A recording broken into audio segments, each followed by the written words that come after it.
नहीं हुआ सिलेक्शन। अनिल खड़े हो, खड़े हो, बाहर निकलो मेरे घर से, बाहर निकलो मेरे घर से। तुम्हारी हिम्मत कैसे हुई ऐसे करने की? बाहर निकलो मेरे घर से। पर रेनू मेरी बात तो सुनो। और मेरे घर में अब तभी आना जब तुम्हारे पास एक अच्छी खासी नौकरी हो, रेप्यूटेड जॉब हो और पैसे कमाते हो। यार रेनू मेरी बात तो सुनो यार।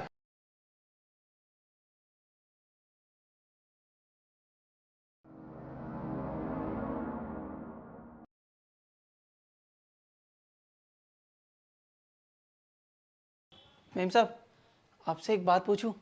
सुबह से साहब कहीं दिखाई नहीं दे रहे हैं। तेरे सांप को घर से बाहर निकाल दिया मैंने। क्यों मजाक कर रहे हो मैम साहब? मैं कोई मजाक नहीं कर रही हूँ तेरे साथ। तेरे सांप को मैंने हमेशा हमेशा के लिए बाहर निकाल दिया है। और वैसे भी तेरे सांप काम क्या करते थे?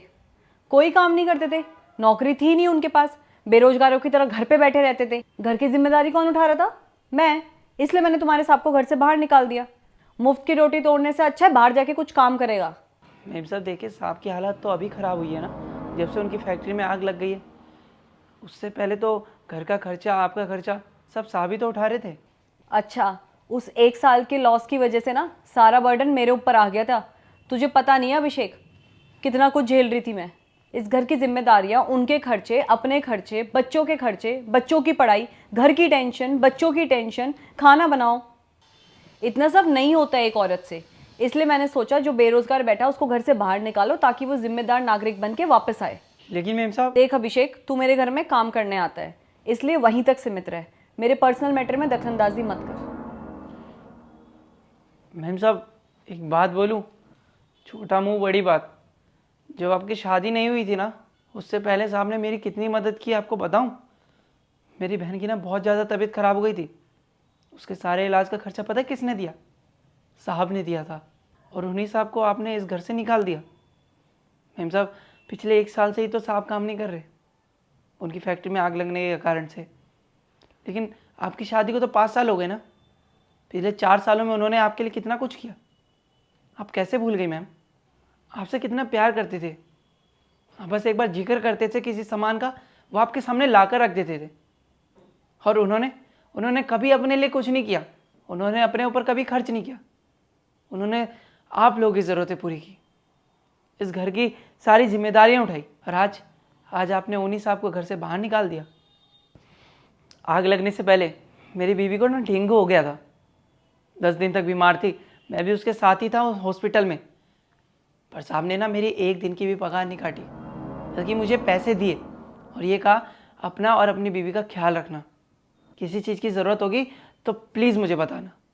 ऐसा कौन करता है आज के समय में? फिर साहब आपको एक बात बोलूँ, मैं अपने घर में ना अकेला कमाने वाला हूँ। मेरी बीवी की तबीयत ख़राब रहती है, लेकिन इसका मतलब ये थोड़ी है कि मैं अपनी बीवी का साथ छोड़ दूँ। और मेरे साहब पति पत्नी का जो रिश्ता होता है ना, तो पहियों की गाड़ी की तरह होता है। अगर एक पहिया निकल जाए ना तो गाड़ी आगे नहीं बढ़ती है। और मेम साहब क्या हुआ, अभी साहब के पास जॉब नहीं है, आगे चल के लग जाएगी ना, तब तो सब ठीक हो जाएगा। और मेम साहब क्या पति का ही फ़र्ज होता है क्या पैसे कमाने का, या जिम्मेदारियाँ संभाल लेगा? पत्नी का नहीं होता क्या? मेम साहब मेरे भी खर्चे बहुत सारे हैं, बिजली का बिल, घर का राशन, घर का रेंट। मैं भी तो खुशी खुशी देता हूँ ना, क्योंकि मैं भी अपनी बीवी से बहुत प्यार करता हूँ। अभिषेक, वैसे बातें तो तेरी ठीक है। तेरे साहब ने कभी मुझे किसी चीज़ की कमी नहीं महसूस होने दी। जब तक वो कमा रहे थे उन्होंने मेरी सारी ख्वाहिशें पूरी करी हैं। जो भी चीज़ें मैंने उनसे मांगी हैं उन्होंने ज़रूरत से पहले मुझे ला के दी हैं। और जिस टाइम पे उनकी नौकरी छूटी, मुझे उनका साथ देना चाहिए था, मैंने उसी टाइम पे उनका हाथ छोड़ दिया। उनके साथ बदतमीज़ी की, उन्हें जलील किया, उन्हें बेइज्जत किया। मैंने अपने पैसे कमाने के घमंड में अपने पति को उसी के घर से बाहर निकाल दिया। ये नहीं देखा कि उस बेचारे को मेरी सबसे ज़्यादा ज़रूरत है। वो मेरे प्यार के लिए बैठा है, उसे सबसे ज़्यादा मेरी ज़रूरत है। ओ गॉड, ये मैंने क्या कर दिया? इतना सब नहीं करना था मुझे। तुम सही बोल रहे हो अभिषेक। आज जब मैंने तुम्हारी सिचुएशन समझी, तब मुझे समझ आया कि मैं अपने पति के साथ कितना बुरा कर रही हूँ। उनको उन्हीं के घर से निकाल दिया, और वो भी बेइज्जत करके। तुम भी तो अपनी पत्नी के खर्चे उठाते हो ना, और तुम्हारी बीवी घर पे रहती है और वो तो बीमार भी है।